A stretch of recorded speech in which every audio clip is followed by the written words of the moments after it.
Honourable leader of the opposition اور ہمارے جو ساتھی ہیں اپوزیشن میں، وہ تکرار کے ساتھ آپ سے گزارش کر رہے ہیں کہ ان کو 2 منٹ دے دیں. میری گزارش ہے ان کو 2 منٹ دے دیں آپ.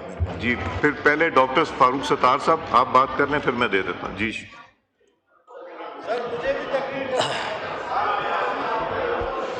بہت بہت شکریہ جناب اسپیکر.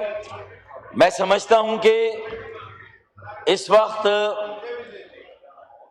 وزیر اعظم پاکستان جناب شہباز شریف اور field marshal general Asim Munir صاحب کی کاوشوں سے اور پوری قوم جس طرح ان کے ساتھ ہے، جو ہمیں عالمی امن کے قیام میں کامیابی حاصل ہوئی، میں یہ سمجھتا ہوں کہ کوئی بھی کامیابی حاصل کرنا یقیناً ایک مشکل کام ہے، لیکن اس کامیابی کو برقرار رکھنا اس سے بھی زیادہ مشکل کام ہے. آج انتہائی بامعنی گفتگو ایوان میں ہوئی ہے اور آئین کی بالادستی، آزادی کی قدر، پارلیمانی اور جمہوری روایت کو قائم رکھنے سے متعلق جو بات ہوئی اور ایک پاکستانی قوم کی تشکیل میں جو رکاوٹ ہے اس پر بات ہوئی. میں یہاں پر ایم کیو ایم کا نقطہ نظر پیش کروں گا. سب سے پہلے تو یہ کہ ہمیں ذہن سے یہ بات نکالنی چاہیے کہ اسمبلی کی تقسیم کے اس طرف جو لوگ بیٹھے ہیں وہ 100% غلط ہیں اور ہم 100% صحیح ہیں. کہیں وہ غلط ہیں، کہیں ہم غلط ہیں، کہیں وہ صحیح ہیں، کہیں ہم صحیح ہیں. سب سے پہلے ہمیں یہ بات نکالنی ہوگی.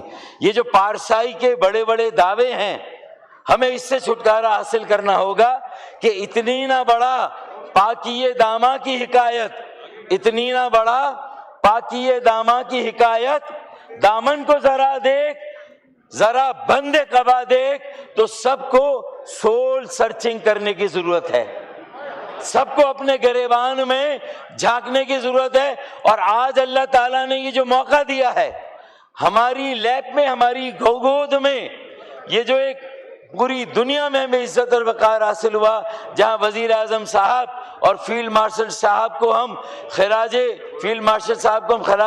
تحسین پیش کرتے ہیں. یہ تو اب اس کے ساتھ ساتھ ضرورت اس بات کی ہے کہ ہو چکی تھی.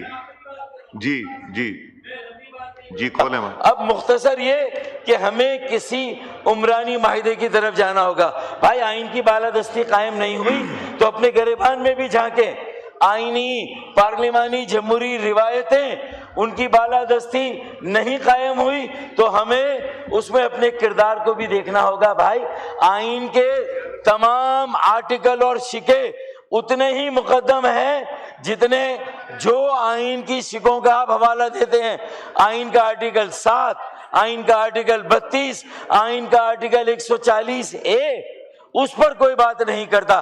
آج ان تمام آرٹیکلز کی نفی سے اگر آزاد کشمیر میں ایک شورش ہے، وہاں آزاد کشمیر ایکشن کمیٹی بنی ہے، تو اللہ نہ کرے ہم نے ایک کمپریہنسو، ایک قومی ایجنڈا وضع نہ کیا، ایک قومی مصالحت اور قومی مفاہمت سے کام لے کر اگر ہم نے وہ ایجنڈا وضع نہ کیا تو اللہ نہ کرے پھر ایک کراچی ایکشن کمیٹی بھی بنے گی.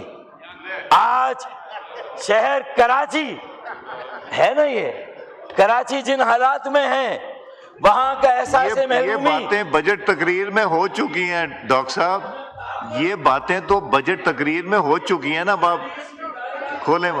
بھائی ہم نے تو صرف 4 مطالبات رکھے ہیں اور یہ کراچی اسپیسیفک، یہ کراچی اسپیسیفک ایجنڈا نہیں ہے.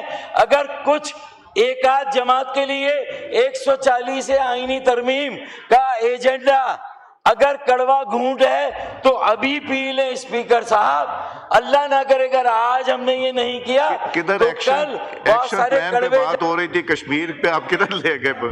پھر یہ ہوگی کہ اس شہر کو وفاقی ٹیریٹری ڈکلیئر کر دیا جائے، کراچی کو وفاقی ٹیریٹری ڈکلیئر کر دیا جائے، یہ ساری باتیں بھی پھر کہیں نہ کہیں آئیں گی اسپیکر صاحب۔ اسی لیے 140A ہے، فیڈرل ٹیریٹری میں دینے کا مسئلہ ہے، بہت سارے آپشنز ہیں، آرٹیکل 49 کے ذیلی یہ تو بجٹ کی تقریر تھی آپ کی، کلاس 4 میں۔ ڈاکٹر صاحب یہ تو بجٹ کی تقریر تھی آپ کی، پلیز وائنڈ اپ کریں۔ ایران کے صدر آئے، پاکستان ایران پائپ لائن انشاءاللہ اس وقت ہم یہ باتیں نہیں کریں گے بہت سارے مواقع۔ ڈاکٹر صاحب یہ ہم ڈی ٹریک ہو رہے ہیں۔ تھینک یو، تھینک یو جی، تشریف رکھیں، تشریف رکھیں، تشریف جی۔ بلاول بھٹو زرداری صاحب،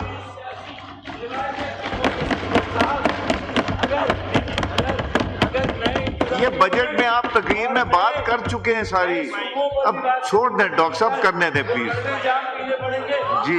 تشریف رکھیں، تشریف بلاول صاحب۔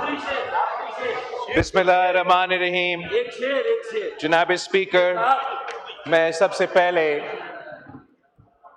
وزیر خزانہ صاحب کا معذرت خواہ ہوں کہ آج ہمارا پورا ارادہ تھا اور چاہ یہی رہے تھے کہ آپ کی بجٹ کے پروسیس کو مکمل کریں، اور اس لیے آج ہی یہ پروسیس مکمل ہو سکتا ہے، کل سب نے واپس بھی جانا ہے، مگر اور میں نے بہت کوشش کیا کہ تقریریں ہو اور یہ ہم اس پوائنٹ پہ پہنچے اور مجھے خود انٹرپٹ نہ کرنا پڑے، اپنا انپٹ